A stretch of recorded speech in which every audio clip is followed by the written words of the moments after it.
ఇంకేం కావాలి?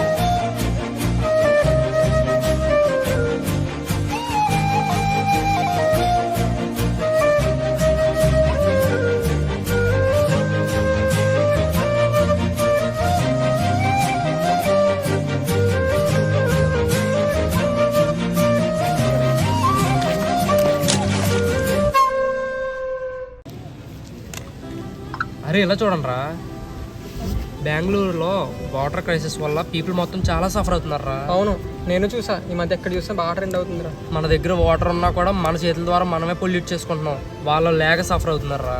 ఈ మధ్య రివర్స్లో కూడా చూస్తున్నాను నేను, ఎక్కువ పొల్యూషన్ అయిపోతుంది, ప్లాస్టిక్ కంటైన్మెంట్ కూడా. ఇలా అయితే అవ్వదురా, మనం చాలా పొల్యూట్ చేసేస్తాం. మన ప్రజలందరికీ తెలియాలంటే ఏదో ఒకటి చేయాలరా. మనం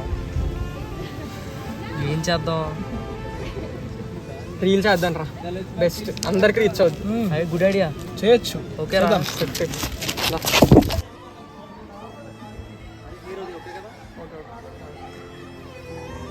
యాక్షన్.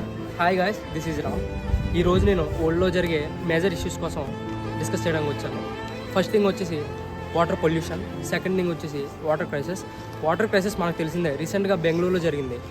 అక్కడ పీపుల్ వాటర్ ల్యాక్ సఫర్ అవుతుంటే మనం వాటర్ ఉండి కూడా దాన్ని పొల్యూట్ చేయడానికే చూస్తున్నాం, కానీ అది మంచి పద్ధతే కాదు. ఈరోజు చూస్తున్నట్టయితే వేస్టేజ్ అనేది గ్రౌండ్ మీద కానీ వాటర్లో కానీ పడేస్తున్నారు, డస్ట్బిన్స్ అనేది అసలు యూజ్ చేయట్లేదు. ఇలా అయితే mainly marine life and humans are affect అవుతారు. హ్యూమన్స్ విషయానికి వస్తే ఓల్డ్ ఓవర్ పర్ ఇయర్కి 1.4 మిలియన్ డెత్స్ రికార్డ్ అవుతాయి. మన ఓల్డ్ ఎలా ఉండకూడదంటే ఇది మన రెస్పాన్సిబిలిటీ. మీలో ఉన్న ప్రతి ఒక్కరు రెస్పాన్సిబుల్గా ఉండాలి. జై Hind. Alright, the breaking news coming in. One child killed and over 20 people hospitalized after drinking polluted water in Karnataka's Ballari.